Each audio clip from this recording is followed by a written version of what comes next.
ये कहानी हमारे एक दर्शक के साथ हुई सच्ची घटना पर आधारित है। गंगा बैरेज की वो सुबह आज फिर खून से रंगी हुई थी। किनारे पर दो लाशें रखी थी, सिर अलग, धड़ अलग, आंखें खुली हुई रह गई थी, मानो आखिरी पल किसी डरावने चेहरे से सामना हो गया हो। लाश के आगे मक्खियां लगातार भिनभिना रही थी। गंगा के पानी में छोटे छोटे लाल घेरे बनते, टूटते, फिर बनते जा रहे थे। दो पुलिस वाले अपने नाक को रुमाल से ढके लाश के पास खड़े थे। वो बातें तो धीमी कर रहे थे, लेकिन उनकी बातों में डर का वजन साफ दिख रहा था। अरे समझाते समझाते हम लोग थक गए कि रात में बैरेज मत आओ, लेकिन पता नहीं लोगों को मरने का क्या शौक चढ़ा है। अरे इतना बड़ा बोर्ड भी यहाँ लगा रखा है कि रात को यहाँ मत आइए, जान का खतरा है, लेकिन पता नहीं लोगों को ये क्यों नहीं दिखता। अरे दिन में यहाँ कितनी भीड़ होती है, सैकड़ों परिवार आते हैं, मस्ती करते हैं, सेल्फी लेते हैं, सब ठीक रहता है, पर रात 11:15 के बाद ये जगह किसी और की हो जाती है। अरे वो तो मुझे पता है, लेकिन फिर भी क्यों लोग जानबूझकर मौत के पास आते हैं। गंगा बैरेज का रहस्य बहुत ही अनसुलझा था, लेकिन उसकी खूबसूरती और उसके चर्चे लोगों को उस ओर खींच ही लाते थे। और इस बार गंगा बैरेज कानपुर से कई किलोमीटर दूर ओडिशा में बैठे कुछ दोस्तों को बुला रहा था। अभी, प्रीति, श्वेता, सार्थक और आकाश, ये नाम थे उन पांचों दोस्तों के जो छत पर बैठे चाय की चुस्की ले रहे थे। सामने नमकीन का पैकेट भी पड़ा था, जिसे धीरे धीरे वे खा रहे थे। बीच बीच में ठहाकों का सिलसिला भी चल रहा था। उन्हीं ठहाकों के बीच आकाश ने अभी से पूछा, तो भाई इस बार बर्थडे का क्या प्लान है? गोवा, मनाली या पूरी बीच?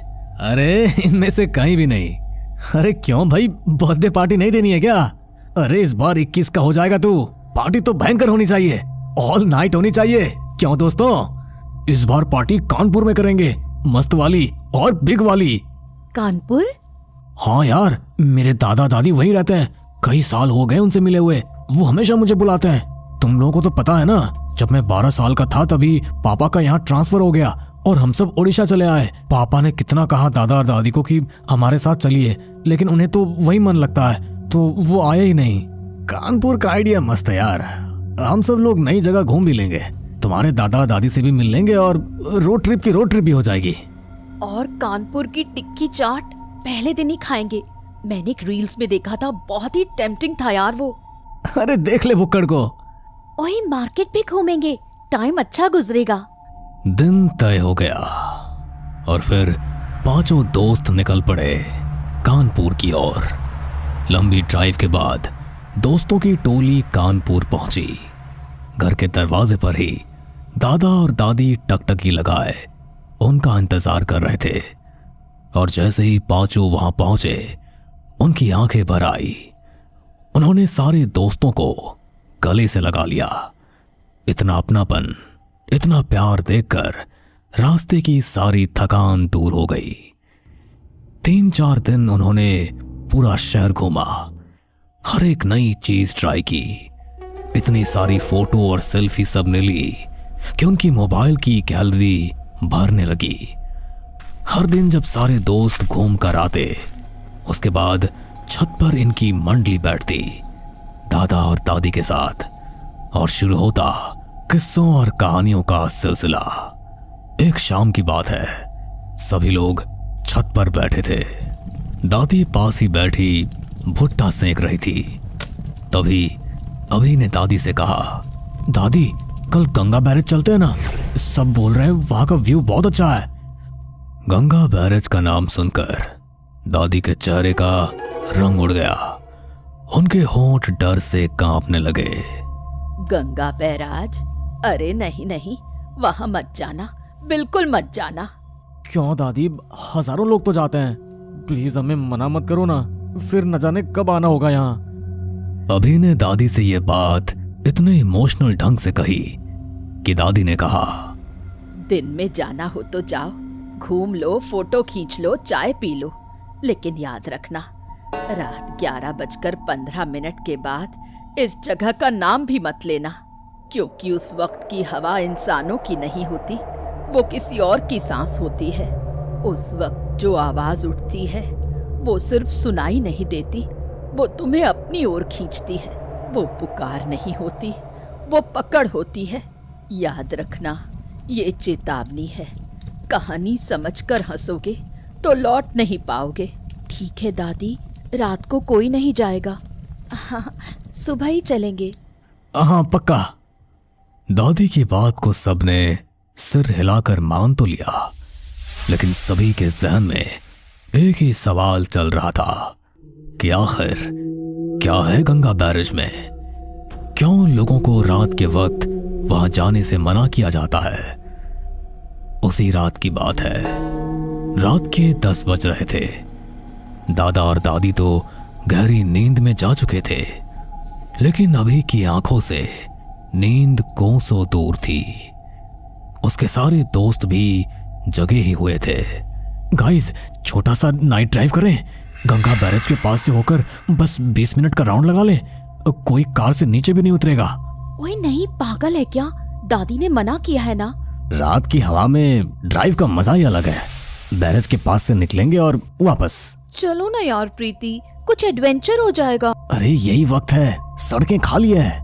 आखिरकार सभी लोग कार में सवार हुए। दरवाजा धीमे से बंद हुआ और कार गंगा बैरेज की ओर तेज गति से बढ़ चली। शहर की रफ्तार पीछे रह गई। आगे थी पेड़ों की लंबी परछाइयां और धुंध जो हेडलाइट से भी नहीं कट रही थी। घड़ी में 10:30 बज रहे थे। गंगा बैरेज के पास वो पहुंचने ही वाले थे। सड़क जो अभी तक सुनसान लग रही थी वो मनहूस दिखने लगी थी, क्योंकि कुत्तों की रोने की आवाज लगातार आ रही थी। तभी एक पानीपुरी वाले के ठेले पर सभी दोस्तों की नजर गई। एकदम से उसे देखकर सभी लोग डर गए। वे सभी यही सोच रहे थे कि इतनी रात को ये पानीपुरी वाला यहां क्या कर रहा है, क्योंकि रात को तो कोई इस तरफ आता ही नहीं है।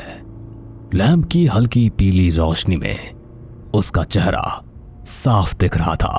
आंखें बिल्कुल सफेद जैसे बिना पुतलियों के, होंठ गहरे काले और वो हल्की लेकिन रहस्यमयी मुस्कान। स्ट्रीट लैंप की पीली रोशनी उस पानीपुरी वाले को इंसान कम और किसी अजीब परछाई जैसा बना रही थी। ए रुक, एक प्लेट हो जाए। इस टाइम यहाँ? डर तो सभी के सीने में धड़क रहा था, लेकिन फिर भी उन्होंने थोड़ी हिम्मत दिखाई और पानी पूरी खाने के लिए उतर गए। अंकल, इतनी रात में यहाँ इस जगह आपको डर नहीं लगता? डर तो तब लगता है जब बैरेज का पानी नाम लेकर बुलाता है। लौट जाओ, रात मेरी है।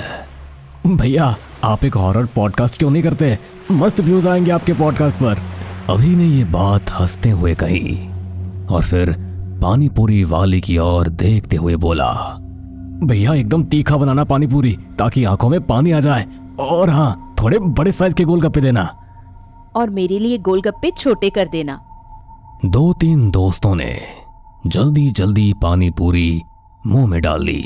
बाकी 2 कदम भर पीछे हट गए। पहले कौर में ही अजीब सी कड़वाहट थी। पानी का स्वाद पुदीने का नहीं, धातु जैसा था, जैसे जंग लगे लोहे पर जीभ फेरती हो। गले से नीचे उतरते ही सबको झुरझुरी सी दौड़ गई। किसी ने कुछ बोला नहीं, बस आंखों में बेचैनी झलकने लगी। कार फिर धीरे धीरे आगे बढ़ी। पीछे रह गया वो ठेला। रियर व्यू मिरर में उसकी पीली बत्ती टिमटिमा रही थी। हर गुजरते सेकंड के साथ वो रोशनी और ठेला छोटा होता जा रहा था। पहले साफ, फिर धुंधला, फिर जैसे किसी धुंधली याद की तरह। अचानक जैसे किसी ने जोर से बुझा दिया हो। बत्ती एक झटके में गायब। सड़क पर चारों तरफ सिर्फ अंधेरा और जंगल की घनी परछाइयां। लेकिन गायब होने से ठीक पहले सबने देखा वो आदमी अब भी ठेले के पास खड़ा था। उसका चेहरा उसी बुझी हुई रोशनी में उभर रहा था। आंखें बिल्कुल सफेद, बिना पुतलियों के, होंठ गहरे काले जैसे जली हुई राख, और मुस्कान ऐसी टेढ़ी कि जैसे जबड़ा किसी और दिशा में खिंच गया हो। उसका शरीर हिल नहीं रहा था, बस धीरे धीरे, बहुत धीरे धीरे धुएं की तरह घुल रहा था। पहले उंगलियां गायब हुई, फिर हाथ, फिर चेहरा पिघलता सा मिट गया। आखिर में ठेला भी धुंध में समा गया। कुछ भी नहीं बचा, न रोशनी, न आदमी, न ही ठेला। कार के अंदर सन्नाटा पसर गया था, ऐसा जैसे कि किसी ने एक दूसरे की तरफ देखा तक नहीं। उसके बाद ना किसी ने मजाक किया, ना कोई हंसा। सब चुप थे, लेकिन सबने देखा था। हर किसी ने महसूस किया था कि अभी अभी उन्होंने इंसान की बनाई पानी पूरी नहीं खाई थी, वो किसी और चीज का न्योता था। अगले ही मोड़ के बाद सड़क किनारे एक लड़का और लड़की खड़े उन्हें मिले। कपड़े मिट्टी से सने, चेहरे पर कोई हाव भाव नहीं, जैसे पत्थर की मूर्तियां हो। सड़क की पीली रोशनी में उनकी आंखें शून्य में घूर रही थी, जैसे किसी का इंतजार कर रही हो। उन्होंने कार को रुकने का इशारा किया। भैया, हमारा घर आगे है, लिफ्ट मिल जाएगी। हाँ हाँ, बैठो ना। रुको मत। लेकिन दरवाजा अचानक खटाक से खुला। लड़का लड़की अंदर आकर पीछे बैठ गए, और उसी पल कार के भीतर की हवा बदल गई, जैसे किसी ने खिड़की से बर्फ के टुकड़े फेंक दिए हों। हर सांस धुंध बनकर निकल रही थी। अचानक प्रीति का मोबाइल धीरे से उसकी हाथ से फिसला और कार की फर्श पर सरका। प्रीति अपने फोन को उठाने के लिए झुकी, लेकिन जैसे ही उसकी आंखें नीचे पड़ी, वो वहीं जम गई। उसका चेहरा सफेद पड़ गया, होंठ कांपने लगे। इनके पैर तो उल्टे। क्या? कार में अचानक ऐसा सन्नाटा छा गया, मानो समय थम सा गया हो। इंजन की घरघराहट भी जैसे दब सी गई। किसी ने कुछ पूछा नहीं, किसी ने कोई हिलडुल नहीं की, लेकिन सबके दिल की धड़कन बढ़ गई थी। अचानक उन दोनों ने कार रोकने को कहा, और वे दोनों बिना कुछ बोले गाड़ी से उतर गए। उतरते वक्त लड़की ने अपनी लंबी ठंडी उंगली कार की धुंधली खिड़की पर घुमाई।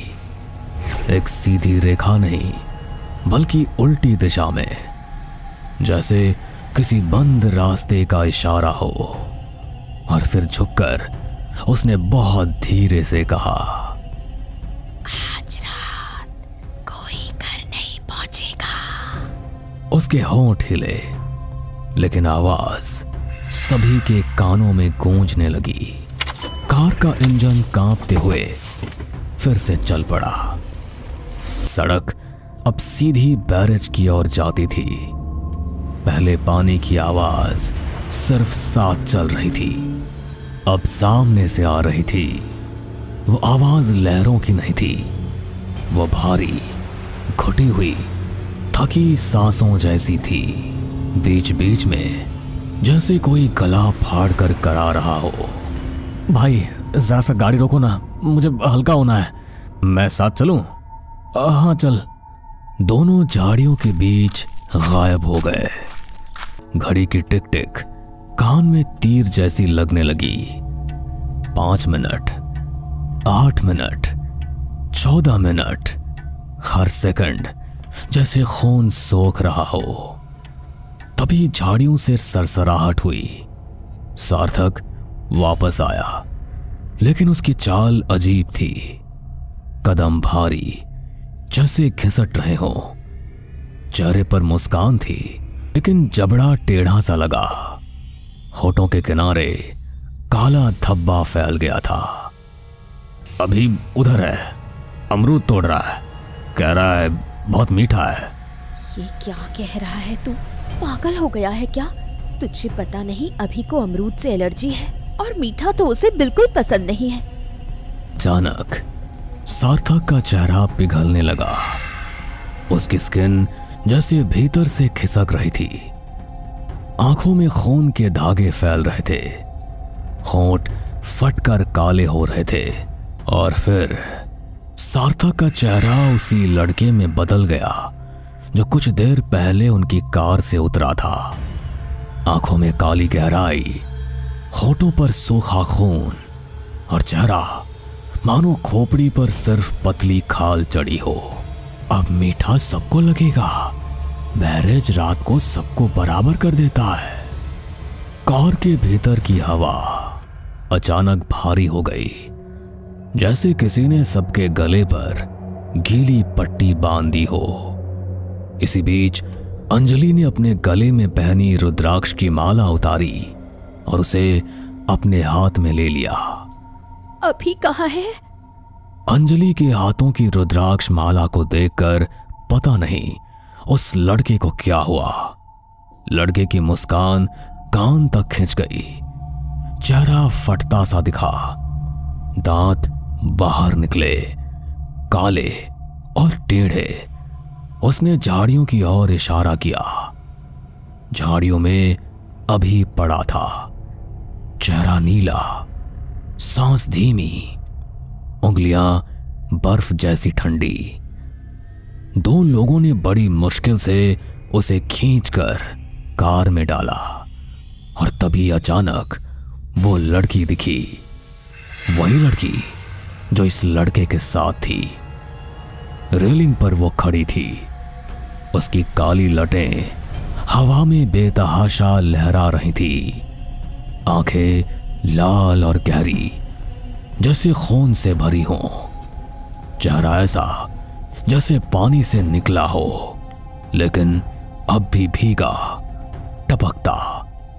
उसकी परछाई रेलिंग से नीचे नदी में भयानक दिख रही थी। तभी उसकी आवाज वहां गूंजी। दिन में ये जगह तुम्हारी है, रात 11:15 के बाद ये जगह मेरी है। लौट जाओ या चलो हमारे साथ। ये दृश्य देखकर किसी ने दरवाजा अंदर से लॉक कर दिया। किसी की सांसें उखड़ने लगी। मुझे किसी के रोने की आवाज बहुत पास से सुनाई दे रही है। जो भी सुनो जवाब मत देना, पीछे मत देखना। अचानक कार की खिड़कियों पर गीली हथेलियों के निशान एक एक कर उभरे, जैसे पानी के भीतर से किसी ने कांच थामा हो। फिर नाखूनों की खुरचन, धीमी लेकिन साफ। कार के भीतर की घड़ी 11:15 पर ठहर सी गई। फिर उन दोनों की आवाज एक साथ आई। रुद्राक्ष उतार दो। रुद्राक्ष उतार दो, उतार दो। किसी का कुछ नहीं उतरेगा।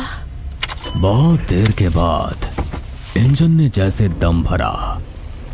चाबी घूमते ही कार दौड़ पड़ी फुल स्पीड में। रेलिंग के साथ साथ कार दौड़ी। आवाज कभी आगे, कभी ऊपर, कभी इतने पास कि कांच पर धुंध बनकर उल्टे अक्षर उभर जाते। रात मेरी है। सामने मोड़ था, मगर सड़क एकाएक जैसे 1 इंच बाएं खिसक गई। अचानक ब्रेक जोर से दबे, टायर सड़क पर रगड़े और चीखने जैसी आवाज निकली। कार बेकाबू होकर बाएं मुड़ी और सीधे एक पेड़ से भिड़ गई। टक्कर इतनी जोरदार थी कि पूरा बॉनेट चपटा हो गया और शीशे चटककर 1000 टुकड़ों में बिखर गए। 2 सेकंड के लिए कान फटने जैसी आवाजें गूंजी। उसके बाद सब कुछ थम गया। न इंजन की गड़गड़ाहट, न लोगों की चीख, बस एकदम सन्नाटा और चारों तरफ घना काला अंधेरा। अगली तस्वीर अस्पताल की थी। सफेद छत, दवाई की गंध और मशीन की बीप। अभी और सार्थक बेहोश, श्वेता की आंखों पर पट्टियां। बाहर ड्यूटी पर खड़ा कंपाउंडर बोल रहा था कि रात में कोई भी हादसा आम नहीं होता, लेकिन इस समूह का हादसा बहुत अलग था। शरीर ठंडे पर दिल धड़क रहे थे। खिड़की पर नमी में उल्टे निशान बार बार बन रहे थे। पूरे 7 दिन वे लोग अस्पताल में रहे और जब वे घर पहुंचे तो दादी ने दहलीज पर गंगा जल छिड़का। अब सीधा ओडिशा। रास्ते में कोई आवाज बुलाए, कोई नाम पुकारे, जवाब मत देना, पीछे मत देखना, बैराज का नाम रात में मत लेना। जी ठीक है, चलो। सुबह की पहली रोशनी में कार धीरे धीरे शहर से बाहर निकल गई। सड़क पर चारों तरफ सन्नाटा था। तभी सामने फिर वही पानी पूरी वाला ठेला दिखाई दिया, लेकिन इस बार कुछ अलग था। हवा शांत थी, पत्ते भी नहीं हिले। पानी पूरी वाले के चेहरे पर कोई मुस्कान नहीं थी। उसने बस एक छोटा सा कागज हवा में उछाल दिया। कागज उड़ता हुआ आकर सीधा कार की विंडशील्ड पर चिपक गया। उस पर लाल रंग से उल्टे अक्षरों में लिखा था, रात मत लौटना। जब कागज हटाया गया, ठेला गायब था। सड़क पर कुछ भी नहीं था। किसी ने एक दूसरे की तरफ देखने की हिम्मत भी नहीं की। सबने बस अपनी सीट को कस के पकड़ लिया। दिन ढलते ढलते वे सब ओडिशा अपने घर पहुंचे। शरीर थका हुआ था, लेकिन माहौल में अजीब सी शांति थी। अंजलि ने अपने बिस्तर के पास रुद्राक्ष की माला रख दी। आंख लगने ही वाली थी कि अचानक मोबाइल स्क्रीन पर एक अननोन कॉल आई। कॉल पर कोई नंबर या जगह साफ नहीं दिख रही थी। कॉल उठाते ही वही धीमी गीली सी आवाज कान में आई, अमरूद, अमरूद मीठा है, 11:15 फिर आएगी। अंजलि की सांसें ठंडी हो गई, पर उसने कोई जवाब नहीं दिया। कॉल अचानक कट गई। खिड़की के शीशे पर नमी जमा हो गई। नमी अपने आप उल्टे अक्षरों में बदल गई। गंगा बैरेज 11:15। अगली सुबह सूरज सामान्य था। गली में चिड़ियों की चहचहाट थी। दूध वाला आया। सब कुछ रोज जैसा लग रहा था, लेकिन अंदर से सबको पता था कुछ बदल चुका है। मोबाइल की कॉल लॉग में रात 11:15 पर एक एंट्री दर्ज थी।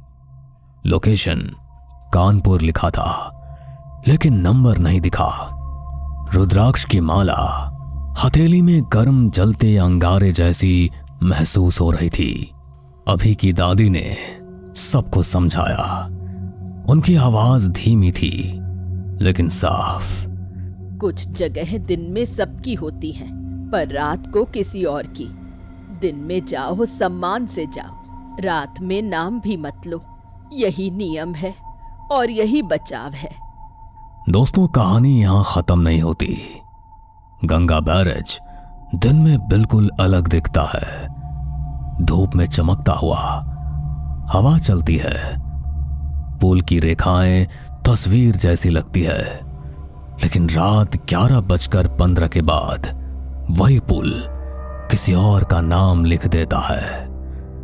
अगर उस वक्त कोई आवाज पुकारे तो दरवाजा बंद रखना, खिड़की बंद रखना और सबसे जरूरी उसका जवाब मत देना, क्योंकि जो आवाज पानी बनकर पुकारती है वो आवाज अगर किसी को पहचान ले तो फिर छोड़ती नहीं।